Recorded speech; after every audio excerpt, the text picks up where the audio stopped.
ভারতের এই সেভেন সিস্টারকে এক টান দিয়ে নিয়ে আসার ক্ষমতা আমরা রাখি বাংলাদেশিরা। ভারতের এখন যে বৈশ্বিক যে পরিস্থিতি, আমার মনে হয় যে ভারত যদি কোনোভাবে বাংলাদেশের সাথে চক্রান্ত করতে আসে, ভারতের এই সেভেন সিস্টারকে এক টান দিয়ে নিয়ে আসার ক্ষমতা আমরা রাখি বাংলাদেশিরা। এবং এর বিরুদ্ধে পুরো বিশ্ববাসী কখনোই কথা বলবে না, আমি মনে করি না। কারণ ভারতের ষড়যন্ত্র এখন জাতিসংঘ সহ পুরো বিশ্ববাসী দেখেছে, তাই তাদের সেভেন সিস্টার্স নিয়ে অবশ্যই সতর্ক থাকা উচিত। ছোট্টটা প্রশ্ন, শাহবাগের সোনা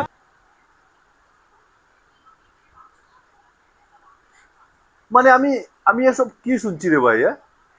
আমার তো বিশ্বাসই হচ্ছে না যে এত বড় একটা জোকস কেউ এত গম্ভীর হয়ে বলতে পারে। দিদি, ও দিদি, আপনার স্ক্রিপ্ট রাইটার কি এখন ওই নার্সারিতে পড়েন? মানে নার্সারিতে পড়ে? মানে ওই লেভেলের কল্পনা শক্তি তো আগে বাবারে কোনো দিন আমি দেখিনি। আপনি কি ম্যাপটাকে আপনার পিঠের ব্যাগ ভেবেছেন, যেই খুলবেন আর আর আর ওই 7টা রাজ্য ভেতরে ঢুকে নিলেন? দিদি, আপনার কনফিডেন্সকে কিন্তু আমার সেলুট জানাতেই হয়।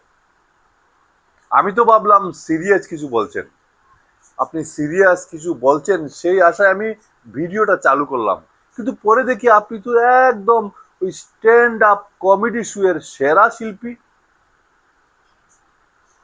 আমি বলছি কি, আপনি সিনেমায় ট্রাই করুন। আপনি সিনেমায় ট্রাই করলে নির্ঘাত নির্ঘাত আপনি অস্কার পেয়ে যাবেন। জাদুর ছড়ি ঘুরাবেন আর 7টা রাজ্য আপনার পকেটে। বাহ, কি দারুণ না? আমার তো ভয় হচ্ছে কালকে আবার না বলে বসেন যে আপনি মঙ্গল গ্রহটাও দখল করে নিয়েছেন। হ্যাঁ, আর শুনেন দিদি, আপনার এই কথাগুলো শোনার পর ম্যাপ নিজেই যদি কথা বলতে পারতো, সেও বোধহয় হেসে একদম কুটি পাটি হয়ে যেত, বুঝলেন? আমি ভাবতে পারি না মানুষ এত বড় স্বপ্ন কি করে যে দেখে রে বাবা। হ্যাঁ, এটা অবশ্য ঠিক, স্বপ্ন দেখলে ট্যাক্স দিতে হয় না। আর আপনি তো দেখি একদম ফ্রিতেই পুরো ভারতের ম্যাপ নিয়ে আপনি ছিনিমিনি খেলছেন। সত্যি বলছি, আপনার, হ্যাঁ, আমার মন খারাপের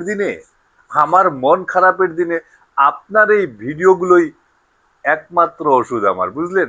একমাত্র ওষুধ। সবশেষে একটাই কথা বলবো, দিদি, স্বপ্ন দেখা ভালো, তবে মাঝে মধ্যে স্বপ্ন থেকে জেগে উঠে আয়নার সামনে দাঁড়াবেন। হ্যাঁ, নিজের মুখটা একবার দেখলে বুঝবেন আয়নাটাও আপনার দিকে তাকিয়ে হাসছে। হ্যাঁ, আর শুনুন, ভালো কথা বলছি, আপনি এভাবেই আমাদের বিনোদন দিতে থাকুন, কারণ আপনাদের মতো স্বপ্নচারী মানুষগুলোই তো পৃথিবীর একঘেয়েমি কাটানোর দায়িত্ব নিয়েছে। জাস্ট অসাধারণ, অসাধারণ দিদি, একদম ফাটাফাটি।